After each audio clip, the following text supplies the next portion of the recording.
আসসালামু আলাইকুম, সবাই কেমন আছেন? চোখে যা দেখি ইউটিউব চ্যানেল থেকে আপনাদেরকে স্বাগত। এই ভিডিওতে কিছু গুরুত্বপূর্ণ কথাবার্তা বলবো। আশা করি আপনারা সম্পূর্ণ ভিডিওটি দেখবেন।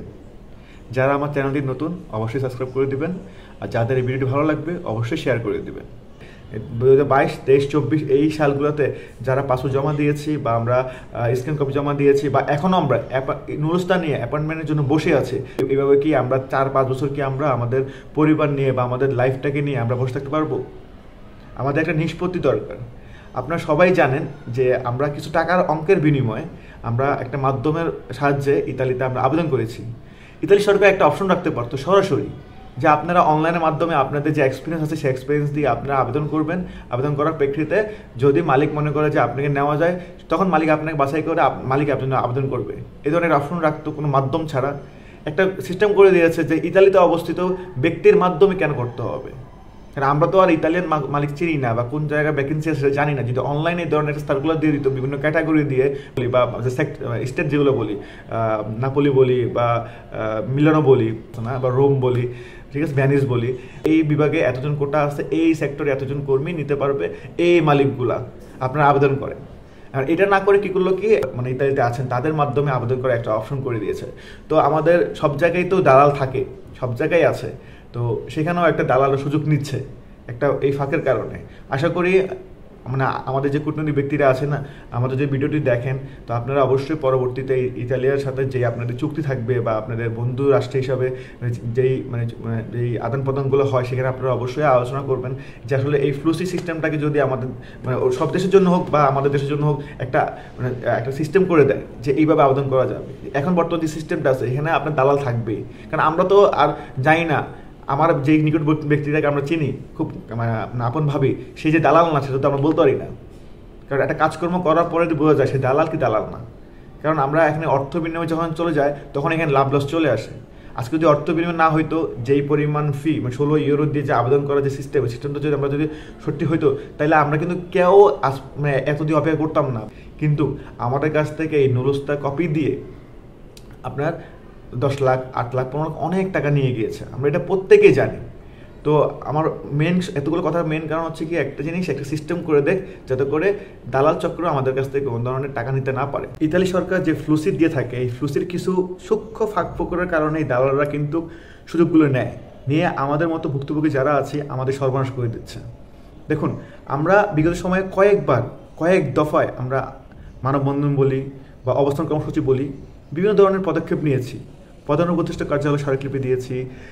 আমাদের বর্তমানে যে ছাত্র সমন্বয়ক আছে সাজিদ আলম, হাসনাত আবদুল্লাহ, তারপরে বিপিন নূর, তারপর হচ্ছে কি আমাদের পররাষ্ট্র মন্ত্রণালয়, আমাদের প্রবাসী কল্যাণ মন্ত্রণালয়, আমাদের সচিবালয় বা বিভিন্ন সচিবের কাছে বিভিন্ন যারা কূটনৈতিক ব্যক্তি আছে এবং শক্তিশালী ব্যক্তি আছে বর্তমান সময়ের, আমরা প্রত্যেকের কাছে কিন্তু স্মারকলিপি দিয়েছি। আমাদের দাবি দেওয়া গেলেন যে আমাদের সমস্যাগুলো সেগুলো তুলে ধরেছি। আমাদের বিগত সময়ে অনেক সাংবাদিকরাও কিন্তু আমাদের আলাদা আলাদা করে ইন্টারভিউ নিয়েছে, আমাদের ভুক্তভোগীর ইন্টারভিউ নিয়েছে যে আসলে কী সমস্যার কারণে আমরা এতদিন আটকে আছি। আমরা বিভিন্ন সমস্যা তুলে ধরেছি, বিএফএসের দুর্নীতি বা অ্যাম্বাসি কিছু কর্মকর্তা দুর্নীতির সাথে যোগসাজ আছে, এইসব বিষয় নিয়ে আমরা কয়েকবার আমরা এটার বিরুদ্ধে আমরা সোচ্চার হয়েছি, আমরা অনেকবার জানিয়েছি। বিগত আমরা জানি 8ই অক্টোবর 2024 সালে আমাদের কিছু ভুক্তভোগী ভাইয়েরা আমাদের পররাষ্ট্র উপদেষ্টা যিনি আছেন তৈয়দ হোসেন স্যার, ওনার সাথে দেখা করেছেন।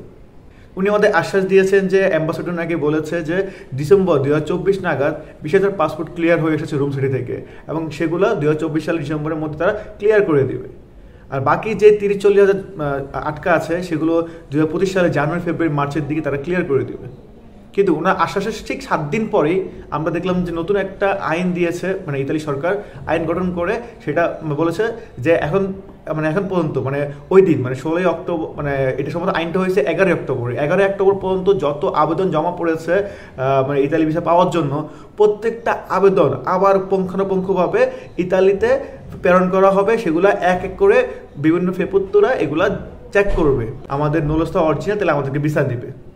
এই একটা কারণ দেখে তারা আমাদের ভিসা স্থগিত করে দিয়ে আমাদের কি করলো কি, এই ডিসেম্বর পর্যন্ত 2024 যেখানে আমাদের 20,000 পাসপোর্টের সমাধান দেওয়ার কথা সেটা না দিয়ে আমাদেরকে পাসপোর্ট ক্লিয়ার করে দেয়, রিটার্ন দিয়ে দেয় পাসপোর্ট না, আমাদের আবেদনটি অসম্পূর্ণ রেখে তারা আমাদের পাসপোর্টটি ক্লিয়ার করে দেয়।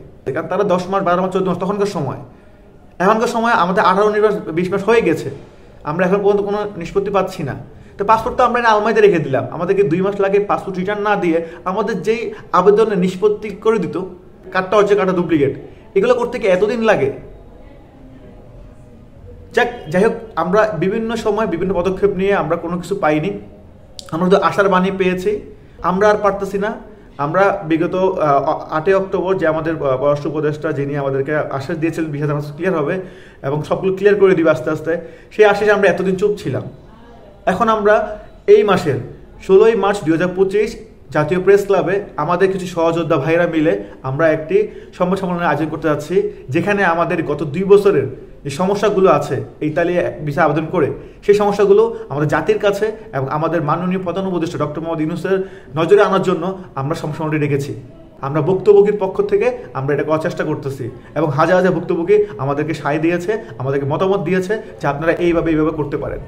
এবং যারা এখন বাকি আছে মতামত দেওয়া, আপনি নিজেকে ভুক্তভোগী মনে করেন, দালাল না, তারা আমাদেরকে মতামত জানাতে পারেন, বা যেসব সমন্বয়কারী ভাইরা এই আয়োজনটা করতেছে তাদেরকে মতামত দেন, তাদেরকে জানান ভাই এইভাবে করলে ভালো হবে। কারণ বিগত সময় অনেকগুলো আমরা আন্দোলন করেছি, মানববন্ধন করেছি, সেখানে কিন্তু অনেক দালাল চক্র আমাদের টুকিটাকির কথাবার্তাকে নিয়ে বিভিন্ন ধরনের এটাকে বিশৃঙ্খল করার চেষ্টা করছে, এইবারও করার চেষ্টা করবে এবং করতেছে অলরেডি। তো যাতে করে সুন্দর একটা সম্মেলন হয়, সেই লক্ষ্যে কি করণীয়, কি করা যেতে পারে আমাদেরকে জানান। এবং আপনাদের মধ্যে যদি কেউ ভালো কিছু বলতে পারেন, আপনারাও আসেন, এসে আমাদের সাথে যুক্ত হন। বিগত সময়ে যে আন্দোলনগুলো হয়েছে এখানে অনেকেই অনেক ভুল ধরেছি, এইভাবে করলে ভালো হইতো, ওইভাবে করলে ভালো হইতো, এই ভুলগুলো পরে না ধরে আগে আসেন, আগে এসে আমাদেরকে শুধরান। সম্মেলন করে আমরা আমাদের কূটনৈতিক ব্যক্তি থেকে বুঝতে সক্ষম হই যে আমরা কতটা অসহায় হয়ে আছি।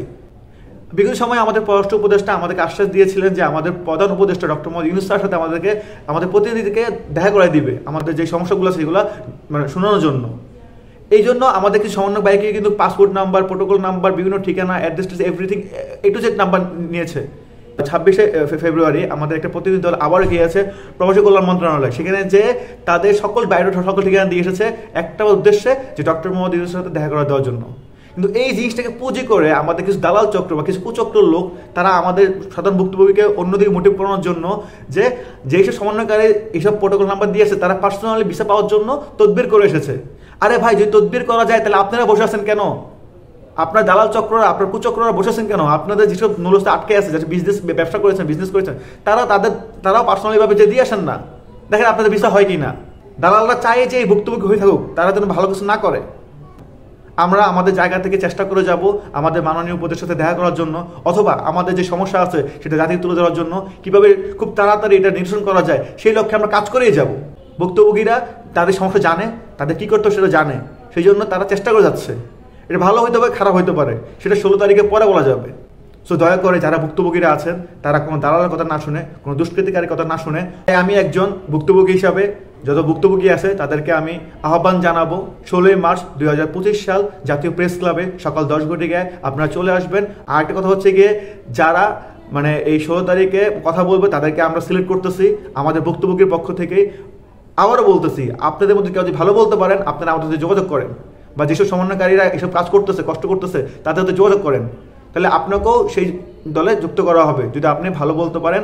সো সবাই মিলে করি কাজ, হাইজিদিন আইলাজ। আশা করি আমাদের ভালো কিছু সমাধান হবে, আমাদের কূটনৈতিক ব্যক্তিরা আমাদের সমস্যাগুলো বুঝতে পারবে, আর আরও উদ্যোগ নিবে যে কীভাবে খুব তাড়াতাড়ি অ্যাম্বাসেডারের সাথে বসে, বা মেলোনি সরকারের সাথে বসে, বা ইতালি গভর্নমেন্ট যে পররাষ্ট্র তাদের সাথে বসে।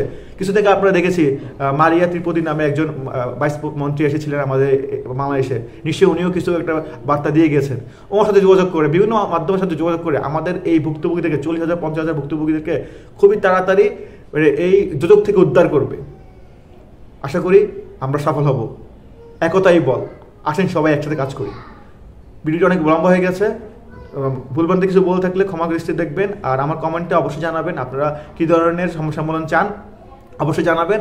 আর যাদের কাছে আমার এই ভিডিও ভালো লাগবে অবশ্যই শেয়ার করে দিবেন। আর আপনাদের ভুক্তভোগীরা যাতে সবাই আসতে পারেন, আমার এই আহ্বানটি সবার কাছে পৌঁছে দেন।